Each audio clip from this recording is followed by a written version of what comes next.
Alright, so welcome back to another video, Raw and Uncut New York Sports. As you can tell by the title of the video, we're going to be talking about the Spurs, Coach Pop, and the Brooklyn Nets. So really the reason for me making this video is because I think there's some points here on both sides with the Spurs and the Nets that people aren't really thinking about, and I think they're some pretty valid points. I don't think this whole situation is unrealistic and illogical. I really don't, when you really sit down and think about it for a minute, but there's some traction, I think. So again, we're gonna sit down, we're gonna talk about it, we're gonna really, look at it from two perspectives. Again, the Spurs and the Nets. Let's start off with the Nets, right? Let's start off with the San Antonio Spurs, okay? Coach Pop has been the coach there for 20 plus years, okay? We know what he means to that franchise, to that city, to those players. We already know his resume. We understand that. I think everybody does, right? When I look at that Spurs team is really young.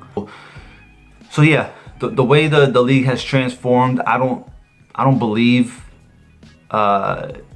it meshes well with how Coach Pop's philosophy is with the kind of players that the Spurs currently have. Another thing we got to think about is Tim Duncan is right there.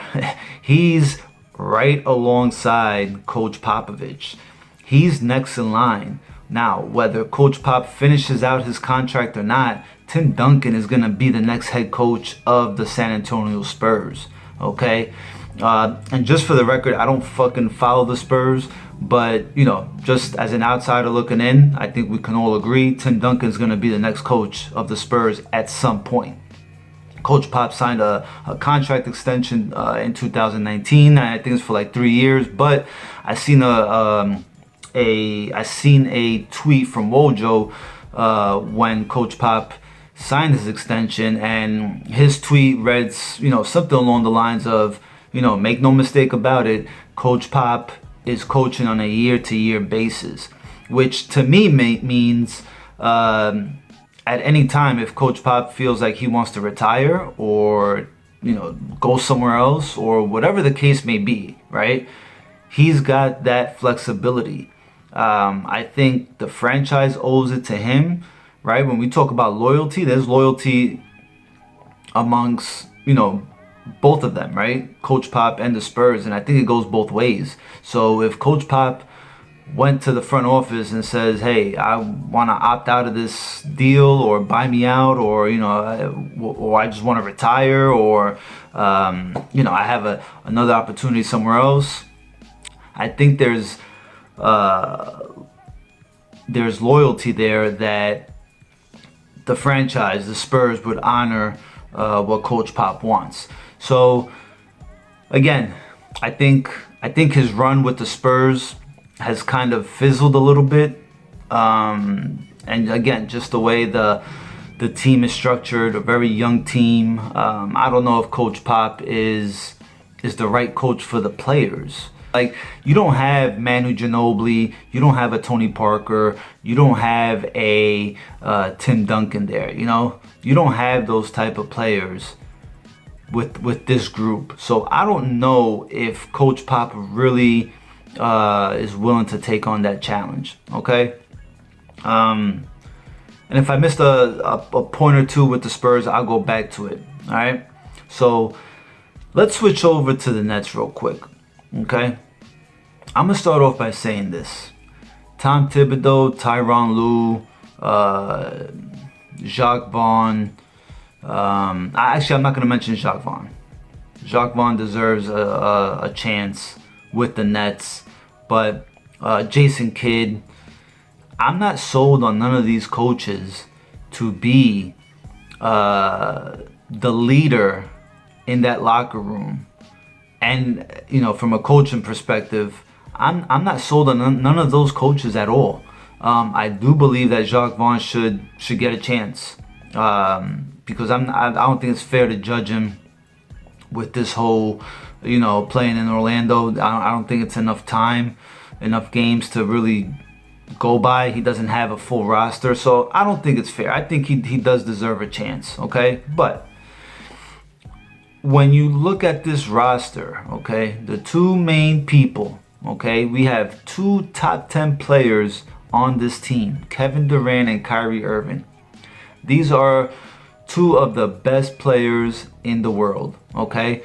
And they are also two of the most complicated players out there, okay? And what I mean by that is they are difficult to manage sometimes, okay? They have their egos. They just, that's just who they are, okay? And there's nothing wrong with that, okay?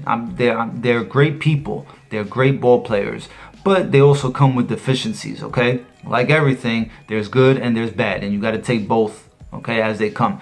So, but KD and Kyrie Irving are difficult players to manage.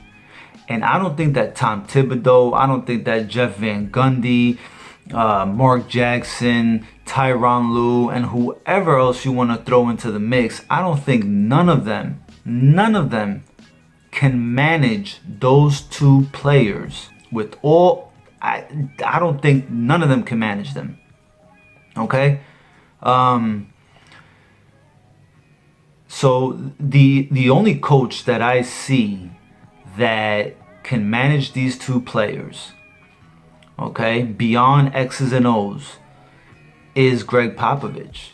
He is the middle ground that will keep these two down to earth, okay? Because if Coach Pop is the coach, we're not gonna have Kevin Durant and Kyrie Irving calling all the shots. They may call some of the shots, but they're not gonna call all the shots. They can't walk over Coach Pop. And I think that is super important going forward. You know, when you think about this, we only have 2 more seasons of Kyrie and KD, right? They got an option for the 3rd. So it's very important that we get the right coach in there and, you know, have somebody that can really you know, just be that person that levels everything out. And again, I think Coach Pop is that. We can also look at the relationship between Sean Marks and Coach Popovich, right? Sean Marks played under Coach Pop. He became general manager of the Spurs. So there's already a relationship right there. And, you know, I know Sean Marks went on WFAN over the weekend and he says what he says, and I don't expect nothing less. I don't expect him to say, yeah, we want Coach Pop. No, you got to do the PR move, right?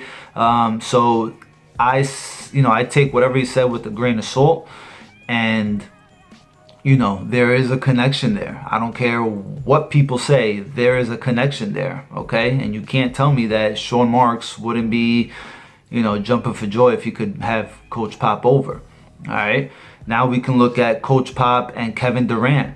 There's a relationship there too. They both played in the Western Conference. They've seen each other so much, okay? Coach Pop went out and said he only wants Kevin Durant to play on the Olympic team this summer if he was 100% healthy. He didn't want him on the team if he was 60, 70, 80% healthy. He wanted him to be 100% healthy because he does, you know, he owes it to the franchise, to the Nets, to also be healthy. So he didn't want him risking anything. And I think that goes to show how much Coach Pop cares about Kevin Durant. And I'm sure Kevin Durant knows that. And Kevin Durant respects Coach Pop. Okay? We can look at Kyrie Irving and Coach Pop. Right? What was it, like in 2016 or 2015? The Spurs supposedly, per Wojo, tried, trading for Kyrie. Okay, both those guys really think similar. Okay, with everything going on with the, you know, in society right now, they both have kind of like the same views. Okay, so there's a connection there. So, before you start calling me a delusional net fan, understand one thing: I'm a realist. Okay. Obviously, would I be happy if fucking Coach Pop was coaching the Nets? Fuck yeah. Do I think it's a long shot? It's an extra long shot. But do I think it's unrealistic and illogical? No, it makes sense. It makes sense. So yeah, look, the point of this video was, I see a lot of tweets out there and, saying, it'll never happen. We've seen a lot of crazy shit in sports. All right, I've seen a lot of crazy shit. Never say never. I think it's not stupid to think that it could happen. Okay, I think if we take these points and we kind of really evaluate them a little bit, it makes sense. Look, it's not like there was never a head coach that was traded. The fucking Celtics traded Doc Rivers to the Clippers for a future first rounder. Okay, so it's not like it can't happen. Okay, I mean, it can very well happen. But to everybody, calling it delusional or saying it's unrealistic, I don't think you're really really understanding what I think the benefits could be for both parties, all three, really, for Popovich, for the Spurs, and for the Nets. So again, before you kill me in the comment section, really sit down and kind of think about all these points that we made today.